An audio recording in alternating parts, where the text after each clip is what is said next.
तो स्वागत है आपका सर्वेश्वर स्टडी चैनल पर। दोस्तों आज हम आपके लिए हिंदी के सामान्य हिंदी के यूपी लेखपाल के लिए वर्णमाला का दूसरा पार्ट लेकर के आए हैं। दोस्तों प्लीज़ इस वीडियो को लाइक करें, शेयर करें तथा सब्सक्राइब करें। और मैं आपको एक बात बताने जा रहा हूं कि आने वाली कई ऐसी परीक्षाएं हैं जिनमें हिंदी बहुत ही महत्वपूर्ण है। तो उन हिंदी पार्ट के लिए, उस हिंदी विषय के लिए आपके लिए मैं हिंदी के कई वीडियोज बनाऊंगा। इसमें से आज हम बना रहे हैं वर्णमाला का दूसरा चैप्टर, वर्णमाला का दूसरा पार्ट। दोस्तों कल मैंने वर्णमाला के पहले पार्ट में वर्णमाला का स्वर अक्षर पढ़ाया था। स्वर, मैंने स्वर के बारे में बताया था और स्वर के ही प्रश्न कराए थे। आज हम वर्णमाला के दूसरे पार्ट में व्यंजन कराएंगे। क्या कराएंगे दोस्तों? व्यंजन कराएंगे। और इसी में मैं आपको एक बात बताने जा रहा हूं दोस्तों, ये वो प्रश्न है जो बहुत ही मोस्ट इंपोर्टेंट है, बहुत ही महत्वपूर्ण प्रश्न है। ये विगत परीक्षाओं में पूछे जा चुके हैं और आगामी परीक्षाओं के लिए भी 100% पूछे जाएंगे। मैं ये कह रहा हूं, ये मैं गारंटी लेता हूं। जो मैं हिंदी आपको पढ़ाऊंगा उसमें से 95% यानी कि 95% अंक मैं लाके दिलवाऊंगा, मैं दिलवाऊंगा यदि आपने मेरे प्रत्येक वीडियोज हिंदी के पढ़े तो।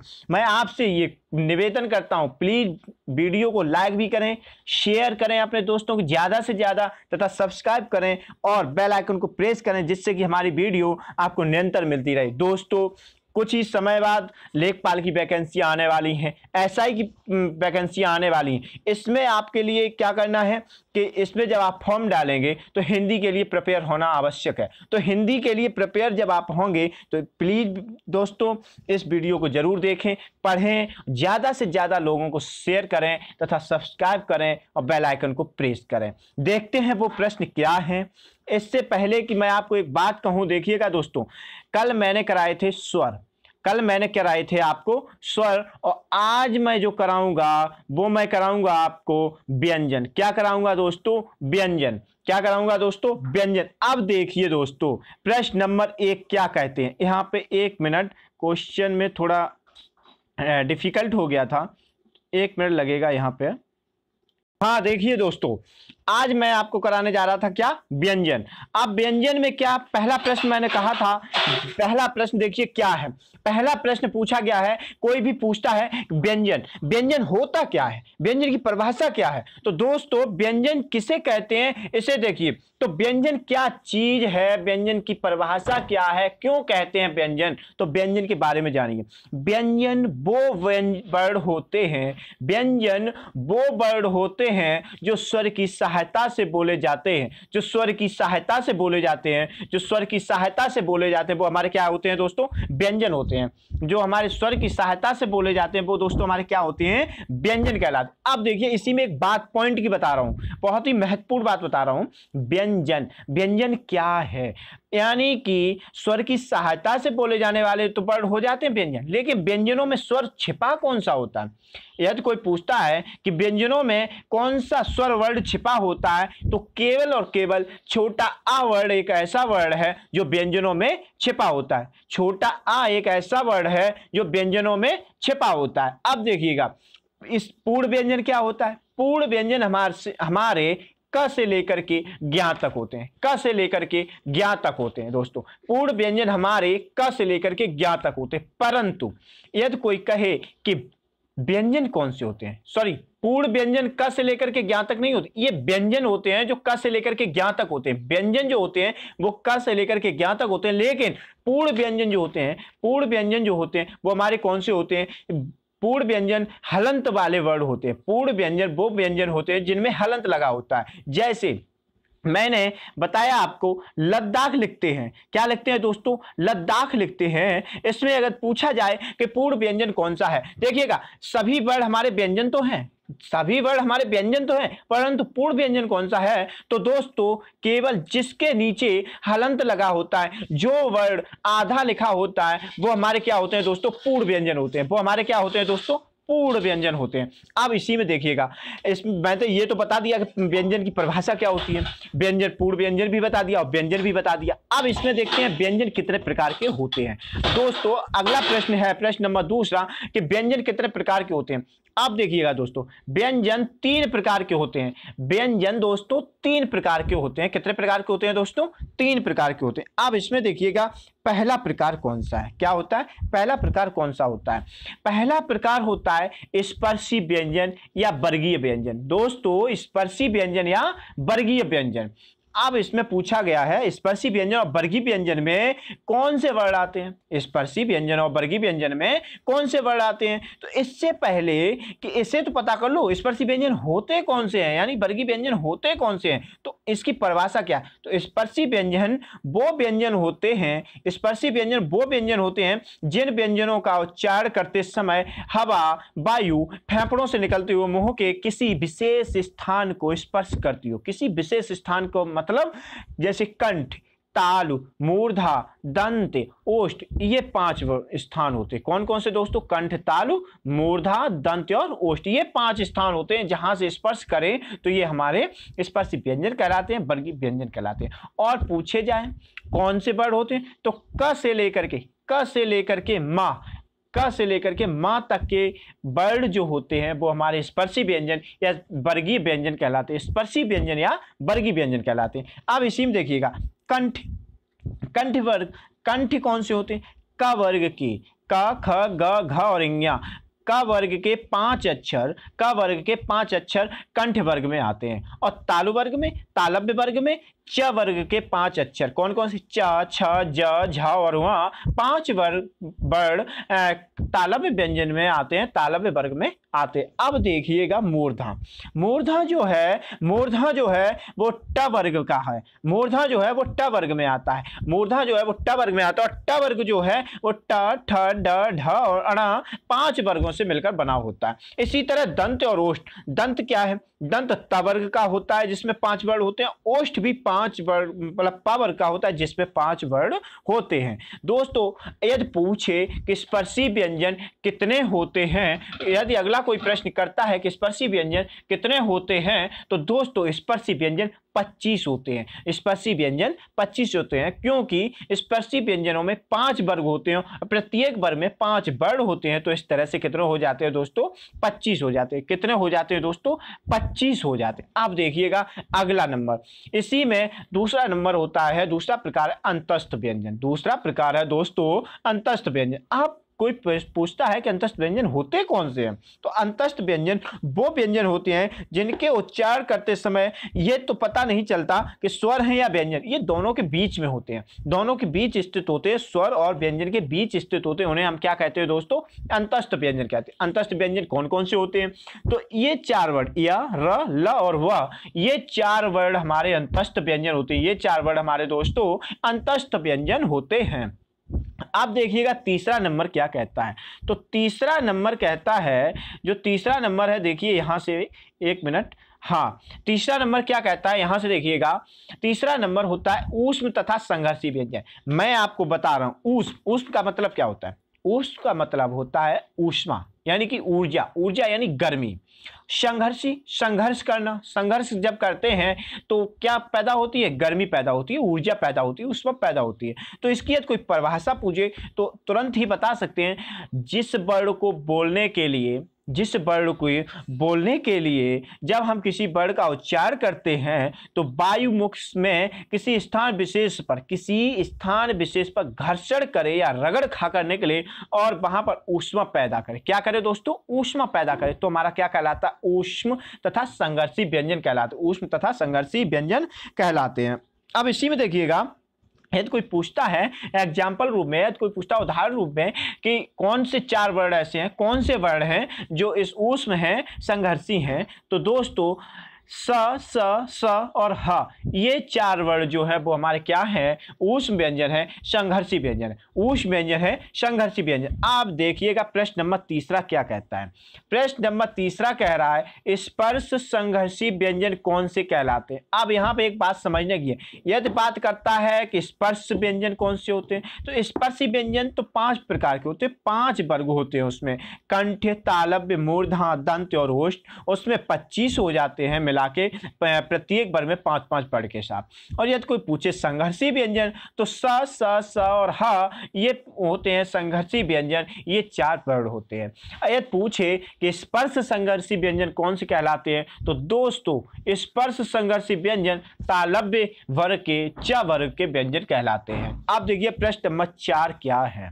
प्रश्न नंबर 4 पूछा गया है कि काकल्य व्यंजन, क्या दोस्तों काकल्य व्यंजन जो होता है, काकल्य व्यंजन जो होता है वो क्या होता है, काकल्य व्यंजन जो होता है वो कौन सा होता है। पहले काकल्य व्यंजन यानी स्वर यंत्रमुखी, काकल्य व्यंजन यानी स्वर यंत्रमुखी व्यंजन, तो इसकी परिभाषा तो समझ लीजिए। स्वर यंत्रमुखी का मतलब होता है दोस्तों, स्वर यंत्रमुखी का मतलब होता है दोस्तों कंठ के भीतर स्थित जो स्वर यंत्र होता है वहां से वायु का निकलना।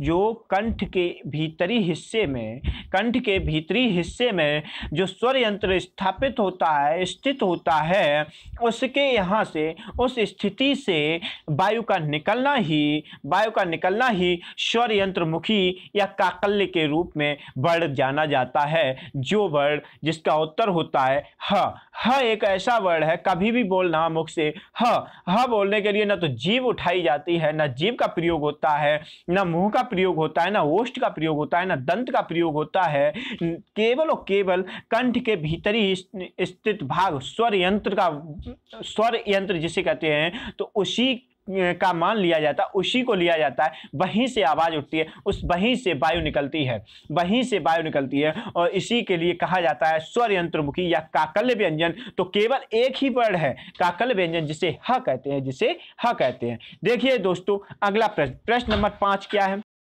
प्रश्न नंबर 5 पूछा गया है वर्त्स्य व्यंजन कौन से होते हैं, वर्त्स्य व्यंजन कौन से होते हैं। तो वर्त्स्य व्यंजन की परिभाषा तो जान लीजिए पहले। वर्त्स्य व्यंजन वो व्यंजन होते हैं जो दंत मूल यानी मसूड़े से वायु स्पर्श करती हो, मसूड़े से जिह्वा स्पर्श करती हो, वायु भी स्पर्श करती हो, तो क्या होती है दोस्तों वर्त्स्य व्यंजन कहलाते हैं। ये 4 वर्ड होते हैं। ये कितने वर्ड होते हैं दोस्तों 4 वर्ड होते हैं। कौन कौन से होते हैं, न, ल, र और स, ये 4 वर्ड क्या होते हैं दोस्तों वर्त्स्य व्यंजन कहलाते हैं। ये 4 वर्ड जो होते हैं वो वर्त्स्य व्यंजन कहलाते हैं। अब देखिए दोस्तों अगला प्रश्न नंबर 6 क्या कहता है।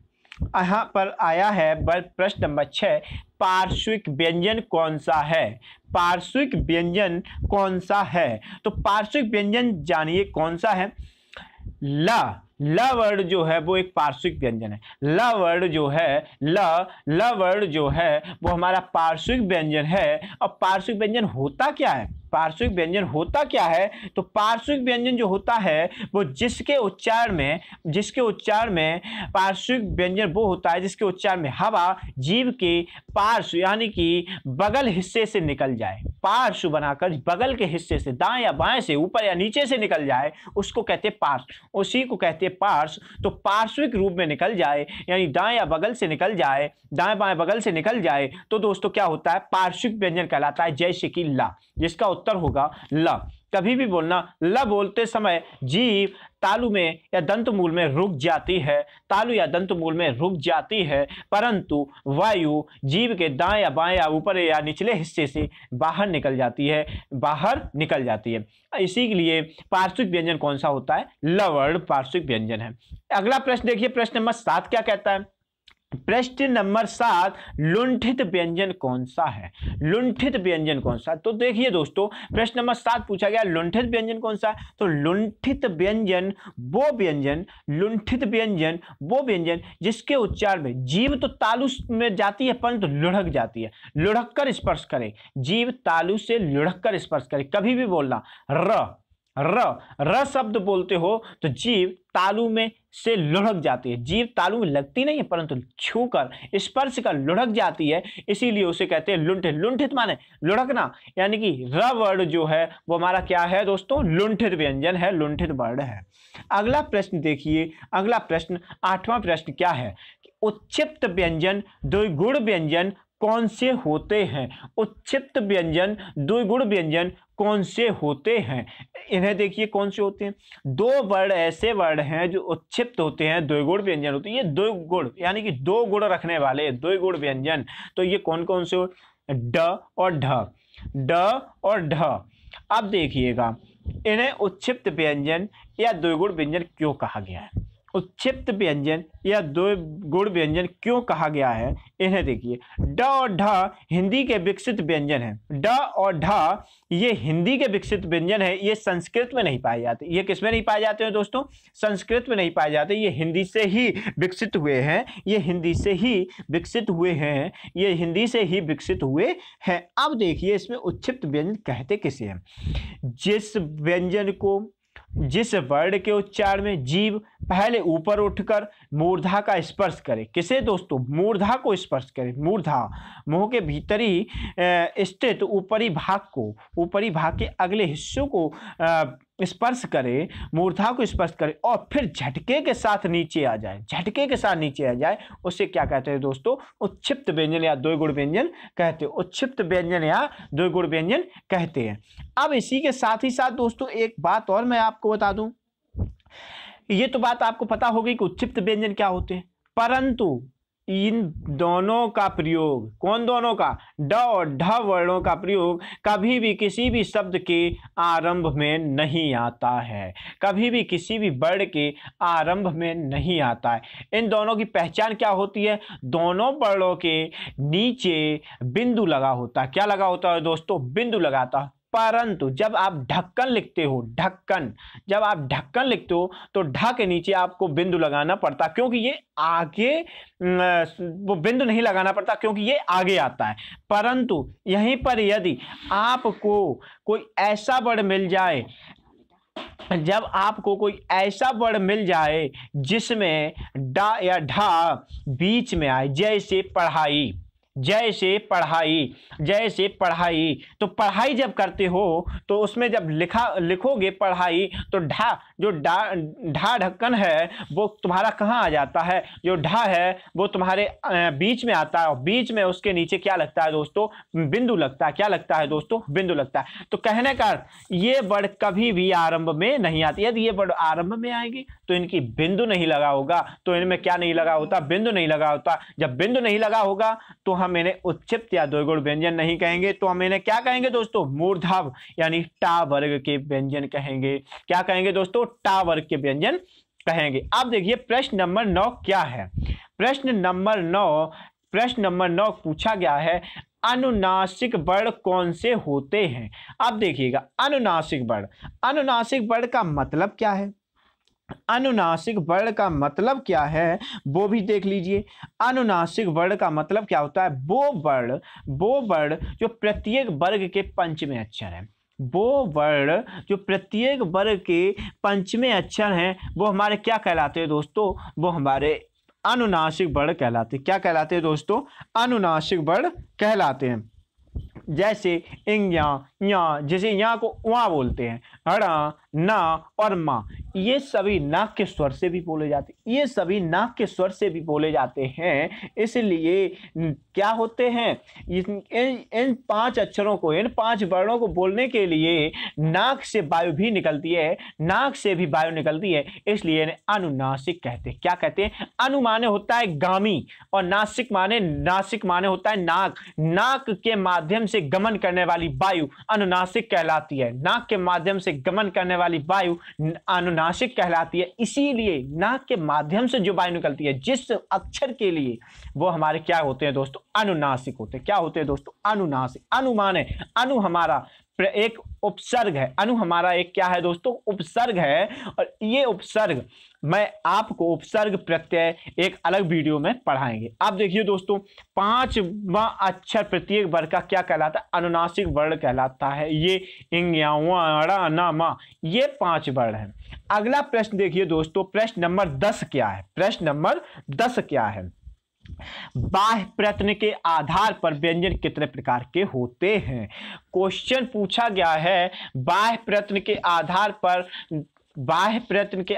व्यंजन कितने प्रकार के होते हैं? बाह्य प्रयत्न के आधार पर व्यंजन कितने प्रकार के होते हैं?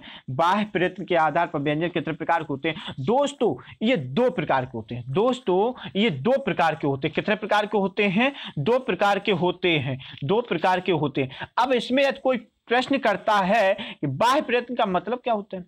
बाह्य प्रयत्न का मतलब क्या होता है? बात समझना, बाह्य प्रयत्न का मतलब क्या होता है, तो बाह्य प्रयत्न का मतलब जो होता है वो क्या होता है, देखिएगा पहली बात यह तो ये कह लो घोषत्व के आधार पर व्यंजन कितने प्रकार के होते हैं, तो 2 प्रकार के होते हैं। बाह्य प्रयत्न के आधार पर कहोगे तो भी 2 प्रकार के कह लो, या फिर कह लो 4 प्रकार के होते हैं। तो इसमें मैं आपको एक बात बताऊं, तो यहाँ पर यदि ये बात कही जाए कि बाह्य प्रयत्न के आधार पर कितने प्रकार, तो पहले तो 2 प्रकार के हुए, कौन कौन से हैं, वो है हमारे अघोष और घोष। अघोष और घोष।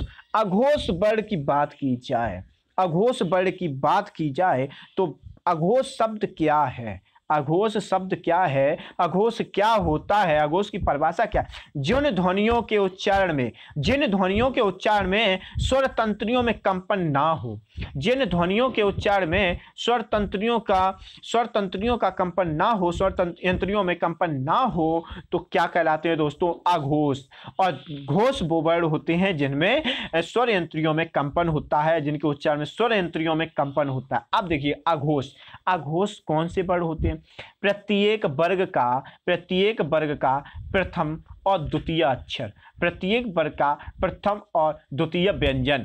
और घोष वर्ण कौन से होते हैं, घोष वर्ण कौन से होते हैं, तो घोष वर्ण जो होते हैं वो प्रत्येक वर्ग का तीसरा और चौथा तथा पांचवा वर्ण, तीसरा चौथा तथा पांचवा व्यंजन घोष सघोष या घोष या सघोष वर्ण होते हैं।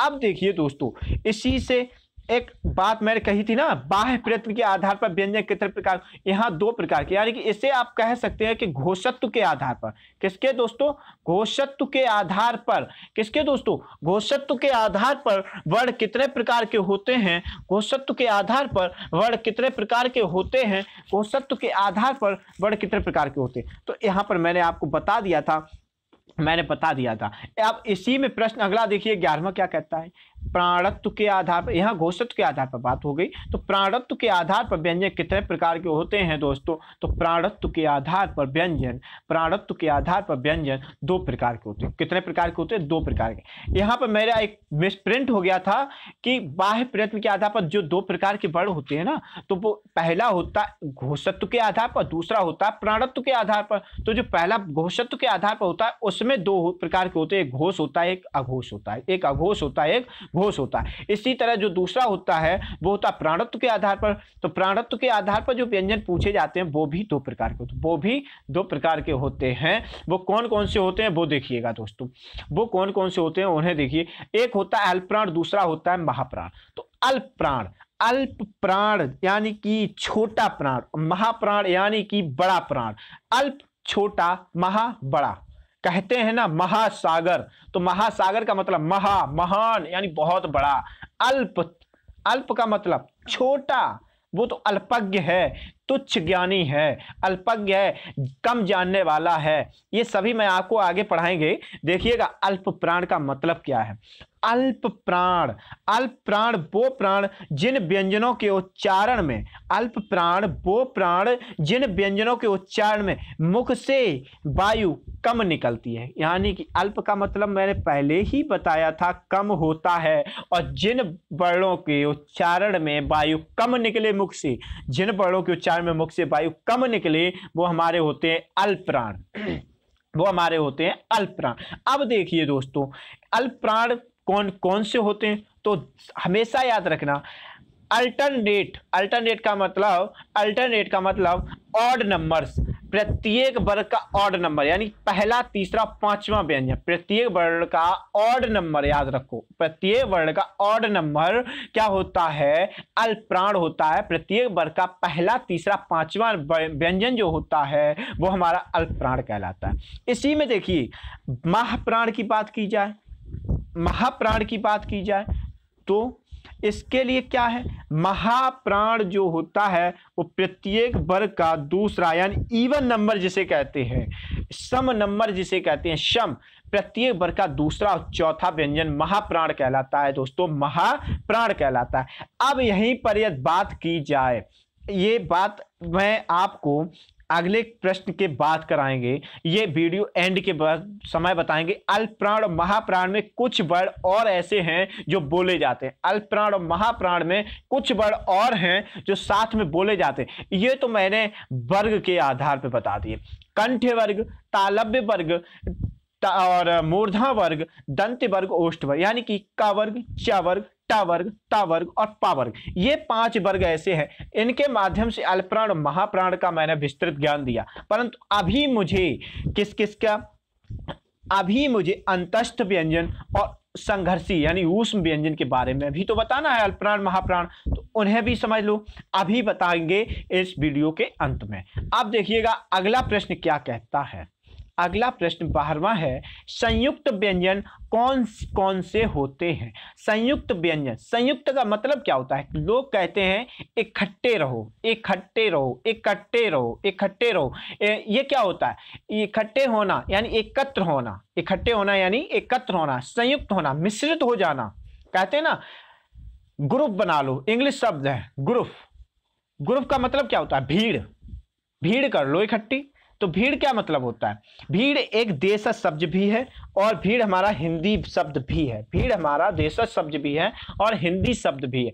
अब इसी में देखिएगा, यदि ये कहा जाए संयुक्त व्यंजन कौन सा, या ये कहा जाए भीड़ व्यंजन कौन सा है, ये कहा जाए ग्रुप व्यंजन कौन सा है, कुछ भी कह लो, मिश्रित व्यंजन कौन सा है, तो ये 4 वर्ड होते हैं। अब तो समझ गए होंगे। अब नहीं बताना होगा कि संयुक्त व्यंजन कौन सा है, अब नहीं बताना होगा कि संयुक्त का अर्थ क्या होता है, क्योंकि मैंने बता दिया संयुक्त को चाहे मिश्रित कह लो, इकट्ठा कह लो, एकत्र कह लो, मिश्रित कह लो, या फिर साथ ही साथ ग्रुप कह लो। ग्रुप तो ज्यादातर लोग ग्रुप में चैट भी करते होंगे, देख लेना।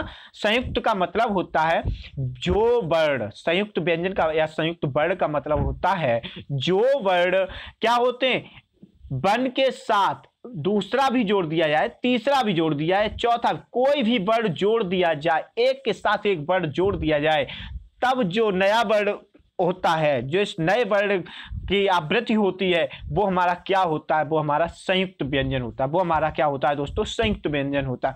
जैसे 13वां प्रश्न देखिए, इसी के समकक्ष है, इसी के तरह है पूरा। इसी का अगला भाग है कि संयुक्त व्यंजन किन वर्णों से मिलकर बना होता है। यही है सब। देखिएगा जो छ होता है क्षत्रिय वाला, छ होता है जो क्षत्रिय वाला, वो क और स, क और श, षटकोण वाला स और आधे का हलंत वाला का मिलाकर के छ बनता है। क्या बनता है दोस्तों?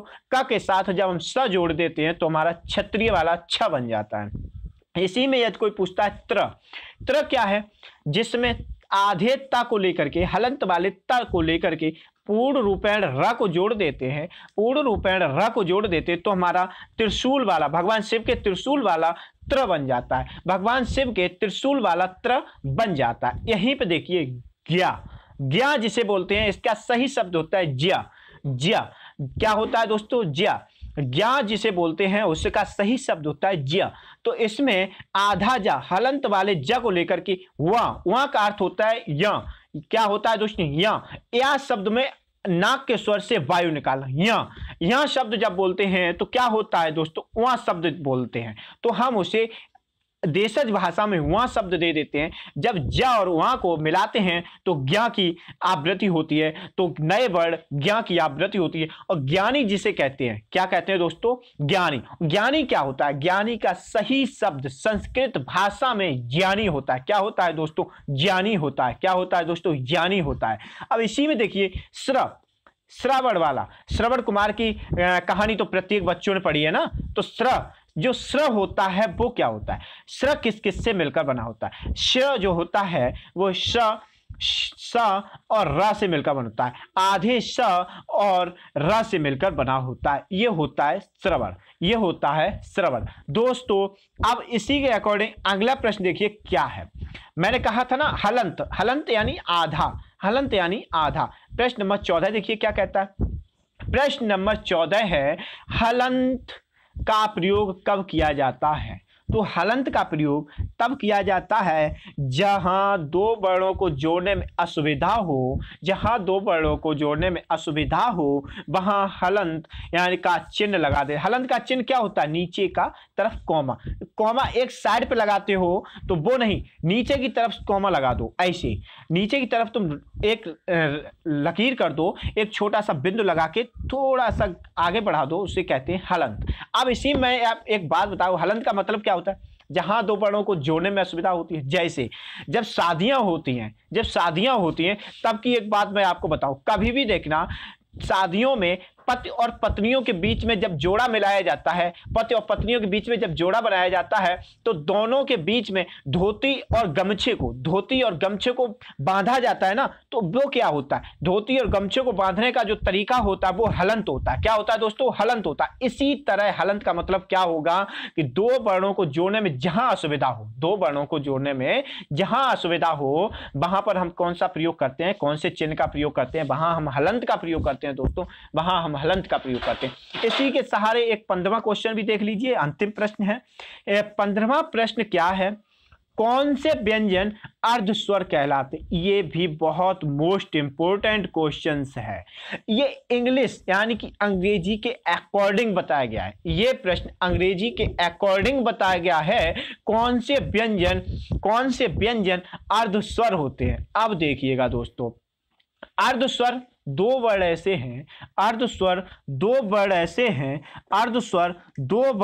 हैं जो अर्धस्वर कहलाते हैं या और वा।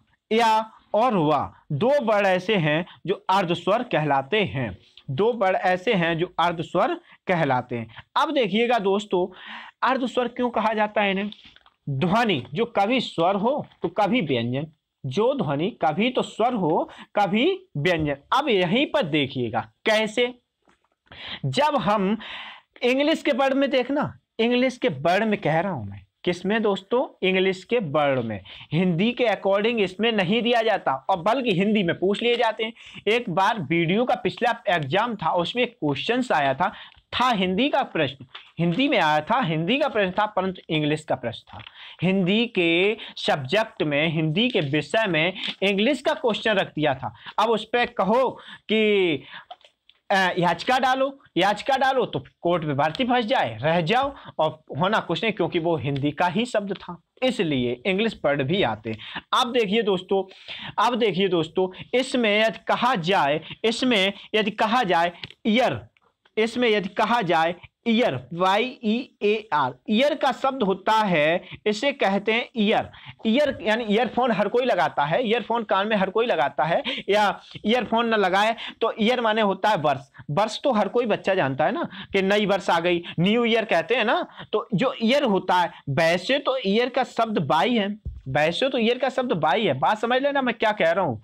वैसे तो ईयर का अगला अक्षर बाई है, और इंग्लिश के माध्यम से देखा जाए तो बाई हमारा कॉन्सोनेंट है। कॉन्सोनेंट का मतलब होता है हमारा व्यंजन, परंतु यहीं पर ई शब्द आता, ईयर लिखते हैं ना, ई शब्द आता है तो हमारा ये तो स्वर हो गया। क्या हो गया दोस्तों? स्वर हो गया। यहीं पर यदि हम बात करें YARD, यार्ड माने आंगन। प्रत्येक घरों में क्या होता है दोस्तों? यार्ड यानी आंगन होता है। प्रत्येक घरों में दोस्तों क्या होता है? आंगन होता है। तो इसका बात समझना दोस्तों, यार्ड का पहला अक्षर भी बाई है, और ये इंग्लिश के यदि अंतर्गत देखा जाए तो ये हमारा कॉन्सोनेंट है, ये हमारा व्यंजन है। यहीं पर इसे लिखेंगे तो यार्ड लिखेंगे दोस्तों। क्या लिखेंगे? यहीं पर मैं आपको बता दे रहा हूं कैसे लिखेंगे। यहां पर देखिएगा, यहां पर यार्ड लिखेंगे, YARD, यार्ड लिखेंगे। और यार्ड जो होता है, यहां पे देखिए, यहां पे वर्ड जो लिखा मैंने वो या आया, या हमारा क्या होता है? स्वर नहीं होता, व्यंजन होता है। यहीं पर जब मैंने YEAR शब्द लिख करके मैंने ईयर लिखा था, क्या दोस्तों? ईयर लिखा था, तो ये ईयर जब बात हुई तो ये हमारा क्या हुआ दोस्तों? स्वर हुआ। यहाँ पे या मेरा व्यंजन हुआ, इसलिए या को जब ई के माध्यम से जोड़ा जाता है तो हमारा क्या हो जाता है दोस्तों, स्वर हो जाता है। और जब ई को या के माध्यम से जोड़ा जाता है तो हमारा व्यंजन हो जाता है। कैसे? जैसे मैंने अभी बताया दोस्तों। इसी तरह या और वाह दो वर्ण ऐसे हैं जो वर्ण व्यंजन तो और स्वर दोनों होते हैं, परंतु बोलने के आधार पर तो दोनों अलग अलग होते हैं। ये बोलने के आधार पर कैसे दोस्तों, बोलने के आधार पर ये स्वर भी हो सकते हैं और व्यंजन भी हो सकते हैं, परंतु लिखने के आधार पर भी व्यंजन और स्वर हो सकते हैं।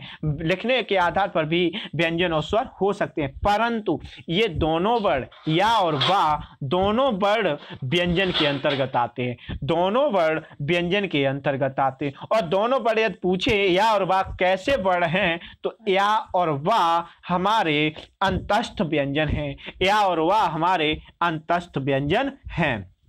या और वाह हमारे अंतस्थ व्यंजन और अर्ध स्वर तो है ही, मैंने अभी बता दिया। अब इसी के साथ मैंने अभी बताया था कि अल्प प्राण और महाप्राण। मैंने कहा था कि वीडियो के अंत में बताएंगे अल्प प्राण और महाप्राण। अब यहां पे देखिएगा दोस्तों, इसी के जस्ट पास में मैं आपको इस बीच में बता रहा हूं अल्प प्राण और महाप्राण। अल्प प्राण और महाप्राण क्या होते हैं? अल्प प्राण मैंने अभी बताया था, अल्प का मतलब होता है कम और महा का मतलब होता है ज्यादा, ज्यादा है अधिक, कुछ भी कह लो। और प्राण का मतलब होता है वायु। प्राण का मतलब होता है वायु। कहते हैं ना, एक इंसान मृत हो जाता है, जब कोई इंसान मृत हो जाता है तो कहते हैं उसकी प्राण निकल गई, यानी प्राण वायु चली गई। जब प्राण निकल जाते हैं तो इंसान श्वास नहीं लेता, श्वास मतलब वायु नहीं लेता। तो इसी तरह अल्प प्राण, अल्प माने कम और प्राण माने वायु। जहां कम वायु यूज होती हो, जहां कम वायु उपयोग में लाई जाती हो, वो हमारा अल्प प्राण होता है। और जहां पर अधिक, महा माने ज्यादा, जहां पर ज्यादा वायु प्रयोग में लाई जाए, उपयोग में लाई जाए, वह हमारा महाप्राण होता है। अभी तो मैंने आपको 5 वर्गों में अल्प प्राण महाप्राण बताया था। अब यहां पर मैं एक थोड़ा और विस्तृत करके बताता हूं अंतस्थ व्यंजन और ऊष्म व्यंजनों में। अब देखिएगा दोस्तों, अंतस्थ व्यंजन और ऊष्म व्यंजनों में क्या है दोस्तों? अंतस्थ व्यंजन और ऊष्म व्यंजन में क्या है दोस्तों? जो अंतस्थ व्यंजन होते हैं या र, ल और व, ये सभी हमारे, पहली बात तो अल्प प्राण है। कभी भी बोलना जो अल्प प्राण हैं तो अंतस्थ व्यंजन में या, र, ल और व, ये 4 वर्ण हमारे कौन से हैं? अल्प प्राण। कौन से हैं दोस्तों? अल्प प्राण हैं, अल्प प्राण है। यहीं पर बात की जाए या दोस्तों, यहीं पर यदि बात की जाए, यहीं पर यदि बात की जाए, यहीं पर यदि बात की जाए महाप्राण की, महाप्राण की, किसकी दोस्तों? महाप्राण की। तो महाप्राण की बात की जाए तो क्या होगा? महाप्राण की बात की जाए दोस्तों तो इसमें भी बात एक है, क्या है? जो वर्ण यहां पे मैंने अभी बताया था, जो अंतस्थ व्यंजन, वो सभी व्यंजन, अंतस्थ व्यंजन सभी व्यंजन अल्प प्राण होते हैं। अंतस्थ व्यंजन के सभी वर्ण अल्प प्राण होते हैं। और महाप्राण में बात की जाए तो ऊष्म व्यंजन जिसे कहते हैं, ऊष्म व्यंजन जिसे कहते हैं, वो सभी वर्ण, ऊष्म व्यंजन के सभी वर्ण महाप्राण कहलाते हैं दोस्तों। ऊष्म व्यंजन के स, ह, ये चारों वर्ण हमारे क्या कहलाते हैं? महाप्राण कहलाते हैं, महाप्राण कहलाते हैं। इसी के साथ ही साथ एक और बात ध्यान में आ गई, सघोष और अघोष भी मैं आपको बता दूं। अभी सघोष और अघोष मैंने जो बताए थे वो मैंने आपको दोस्तों वर्गों के आधार पर बताए थे, क वर्ग, च वर्ग, ट वर्ग, त वर्ग और प वर्ग के आधार पर, यानी कंठ, तालव्य, मूर्धा, दंत और ओष्ठ के आधार। अब मैं बता रहा हूं दोस्तों, अब मैं जो बता रहा हूं वो अंतस्थ व्यंजन और ऊष्म व्यंजन में बता रहा हूं, अंतस्थ व्यंजन और ऊष्म व्यंजन में बता रहा हूं। अब देखिएगा यहां पे सघोष लिख लो और नीचे लिख दो अघोष। पहले तुम सघोष समझ लीजिए। सघोष क्या है? अंतस्थ व्यंजन में कौन से वर्ण सघोष होते हैं? तो अंतस्थ व्यंजन के सभी वर्ण सघोष हैं।